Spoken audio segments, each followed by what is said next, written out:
ঘোষকে নিয়ে শ্রমিকের বক্তব্য যেটা হয়েছে পুরোটাই কাঙ্ক্ষিত নয়। পার্টির যারা পোস্ট করছেন সেটাও কাঙ্ক্ষিত নয়, মানে সোশ্যাল মিডিয়ায় যারা পোস্ট করছেন তাও, এবং দলের যাদের ওপর দায়িত্ব দেওয়া আছে তারা বিষয়টি দেখছেন। আমাদের দলে এটা কাঙ্ক্ষিত নয়। রাজনৈতিক দলে থাকতে হলে দলের প্রতি আনুগত্য থাকতে হয়, বলছেন শ্রমিক ভট্টাচার্য। শ্রমিক দা পার্টির স্পোক্সম্যান, উনি যেটা বলেছেন সেটা পার্টির বক্তব্য। এর আগে আমাদের মাননীয় সভাপতি বলেছিলেন বক্তব্য, এবার সেই কথাটাই উনি পার্টির বক্তব্য হিসেবে বলেছেন। তো এ নিয়ে আর কোনো বক্তব্য নেই, কোনো কনফিউশন নেই। দিলীপ বাবুর বক্তব্যকে সমর্থন করছেন বর্তমান রাজ্য সভাপতি সুকান্ত মজুমদার। অর্থাৎ তৃণমূলের যে মন্দির রাজনীতি, হিন্দুদের রাজনীতি শিখিয়েছেন বিজেপি, এমনটাই বলছেন বর্তমান সভাপতির গলায় সুর। কিন্তু তিনি দিলীপ বাবুর এই কার্যকারিতাকে মানছেন না। ঠিক আছে, তো প্রেসিডেন্ট যেটা বলেছেন ওটা শেষ কথা, এরপরে কোনো কথা চলবে না। দাদা, 11 দিন ধরে পাকিস্তানের হাতে হুগলি বিএসএফ জওয়ান, এবার পাল্টা ভারতের হাতে পাক রেঞ্জার। রাজস্থান সীমান্তে পেরিয়ে ঢুকতেই বিএসএফ হাতে পাক রেঞ্জার। দেখুন, প্রত্যেক দেশের বর্ডারে খোলা জায়গায় মাঝে মধ্যে এরকম ঘটনা ঘটে। বাংলাদেশের সঙ্গে হয়েছে, আর ওই মরুভূমি এলাকায় অনেক সময় সীমা বোঝা যায় না, হয়ে যায় হয়তো ভুল করে বা সন্ধ্যার দিকে কেন চলে গেছে বা এ কেন এসেছে, এটা ওখানে ফ্ল্যাগ মিটিং হয়, এসব নিয়ে কথাবার্তা হয়। এর আগেও গেছে, এসেছে, আর আমরা তো পাইলটকেও নিয়ে এসেছি যে আক্রমণ করতে গেছিল। সেই জন্য সরকার এর ব্যাপারে কাজ করছে। আমার মনে হয় দুজনেই আর সুরক্ষিতভাবে নিজের দেশে ফিরবেন। চন্দননগরে গ্রেপ্তার পাক নাগরিক কিন্তু ফতেমা বিবি 45 বছর ধরে চন্দননগরে থাকেন। 1980 সালে টুরিস্ট ভিসা নিয়ে ভারতে প্রবেশ করেছিল, তারপর আর ফেরেননি। এরকম লক্ষ লক্ষ লোক ভারতবর্ষে আছে। বাংলাদেশ থেকে তো এসে কোটি কোটি লোক যারা কোনো ভিসা পাসপোর্ট নেয়নি, ঢুকে পড়েছে, এখানে থাকছে। তো আজকে কমসে কম পাকিস্তানিদের দিয়ে শুরু হচ্ছে, যেহেতু পাকিস্তান একেবারে শত্রু রাষ্ট্র। এরপরে বাংলাদেশি অনুপ্রবেশকারীদের উপরে ব্যবস্থা হবে, যেটা অলরেডি গুজরাট বিভিন্ন জায়গা থেকে শুরু হয়ে গেছে। আর সারা দেশ থেকে এদের বিতরণ করতে হবে। যে কোটি কোটি লোক এসে এখানে উইপোকার মতো মানে কুরে কুরে খাচ্ছে ভারতবর্ষকে, এটা চলতে পারে না। শিলিগুড়ি মাটিগড়া সেনা ক্যাম্পে চাঞ্চল্য, আচমকা ক্যাম্পে ঢোকার চেষ্টা আফগান নাগরিকদের গ্রেপ্তার করলো পুলিশ।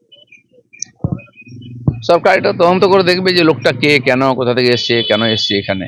এই ধরনের ঘটনা থেকে সাধারণ মানুষকেও সাবধান থাকা উচিত। এই ধরনের অন্তর্ঘাত ইত্যাদি অনেকেই করতে পারে। এই সময় যখন একটা ঘটনা ঘটছে, দেশের মধ্যে টেনশন, সমস্ত নাগরিকের চোখ কান খুলে রাখা উচিত। বড়বাজারের হোটেলে অগ্নিকাণ্ড, 14 জনের মৃত্যু, তদন্ত হলো পুরসভা। রুফটপ ভাঙা হলো পুরসভার পক্ষ থেকে। দেখুন, কোথাও বাধাপ্রাপ্ত হলো, পুলিশকে ফিরে আসতে হলো। রুফটপ তৈরি হয় কি করে বেআইনি ভাবে, প্ল্যানের বাইরে? অগ্নি ফায়ার ব্রিগেডের অনুমতি ছাড়া, নো অবজেকশন ছাড়া কি করে তৈরি হয়? এরকম পুরো কলকাতা জুড়ে আর বাজারে যেখানে সেখানে হোটেল তৈরি হয়ে যাচ্ছে, রেসিডেন্স তৈরি হয়ে যাচ্ছে, ড্রেন নাই, জল বেরোবার ব্যবস্থা নেই, জল আনার ব্যবস্থা নেই, অগ্নি নির্বাপনের ব্যবস্থা নেই। এখন তো জেলা শহরগুলোতেও এই ধরনের বেআইনি নির্মাণ হয়ে যাচ্ছে, ফলে তার এই ঘটনাগুলো ঘটছে। মালদায় চললো বুলডোজার, রেলের জমিতে তৃণমূলের কার্যালয়। সারা পশ্চিমবঙ্গ জুড়ে হাজার হাজার কার্যালয় টিএমসির জমি দখল করে হয়েছে বেআইনিভাবে। রেলের জমি, পিডব্লিউডি জায়গা, ইরিগেশনের জায়গা, যতগুলি অফিস আছে। আমি তো বলছি টিএমসির যে হেড অফিস আছে না, সেটাও বেআইনিভাবে কবজা করে তৈরি করা। তো কবজার রাজনীতি এই যে শুরু করেছে টিএমসি, ফলে পুরো সমাজেতে একদম এই মাফিয়াগিরি আর গুন্ডাগিরি, জবরদস্তি কবজা ব্যাপক হারে চলছে। অর্জুন সিং একটা বিস্ফোরক মন্তব্য করেছেন যে দিলীপ ঘোষের সঙ্গী জিয়াউল হক, তিনি কে? তিনি একজন স্মাগলার, তৃণমূলের সাথে বিশ্বাসের ঘনিষ্ঠ। এই জিয়াউল হককে নিয়ে কেন্দ্রীয় এজেন্সি নিয়ে দাঁড়িয়ে দাঁড়িয়ে ঘুরে বেড়াচ্ছেন দিলীপ ঘোষ। না, জিয়ারুলের মতো 1000-এর বেশি লোককে আমি বিভিন্ন সংস্থায় প্রতিনিধি করে পাঠিয়েছি। কারণ যে ক্ষমতায় থাকে সরকারের, সেই পার্টি রেকমেন্ড করে, নাম পাঠাই আমরা। এখনও প্রায় 40টা ডিপার্টমেন্টের ডাইরেক্টর, চেয়ারম্যান আছেন আমাদের কর্মী বা আমাদের সাপোর্টার বা এই ধরনের বিশিষ্ট মানুষ যারা সমাজের, তারা রাজনীতিবিদও নন। সন্ময় ব্যানার্জিও এরকম একজন আছেন, কঙ্কন রেলের চেয়ারম্যান আছেন। তো তারা কেউ কেউ সম্মানিক পান, কেউ কেউ সম্মানীয় সদস্য। তো জিয়ারুল হচ্ছে দিশা কমিটির মেম্বার, তাকে আমি জানি, অনেক দিন ধরে জানি, এবং কেন্দ্রীয় মন্ত্রী তাকে করেছেন। সে কার সঙ্গে যুক্ত, কি যদি থাকে ইনলিগাল কাজে, তাকে শাস্তি পেতে হবে, আইন আছে। কিন্তু উনি কি করে জানলেন যে বারিক বিশ্বাসের সঙ্গে যোগাযোগ আছে? ওনারও কি বারিক বিশ্বাসের সঙ্গে যোগাযোগ আছে? আমি যদি বলি, আর অর্জুন সিংয়ের লালার সঙ্গে যোগাযোগ আছে, নিয়মিত কয়লার টাকা নেয়। আমি এমনি বলছি না। রাজু যে আমাদের পার্টিতে এসেছিল দুর্গাপুরের, যাকে শুট আউট করে মারা হলো, রাজু তো ওরই চেলা ছিল, ওই পার্টিতে জয়েন করিয়েছিল। দিলীপ ঘোষ কোনো মাফিয়ার সঙ্গে যোগাযোগ রাখে না, প্রমাণ দাও। আর আমি সবে তো শুরু করেছি।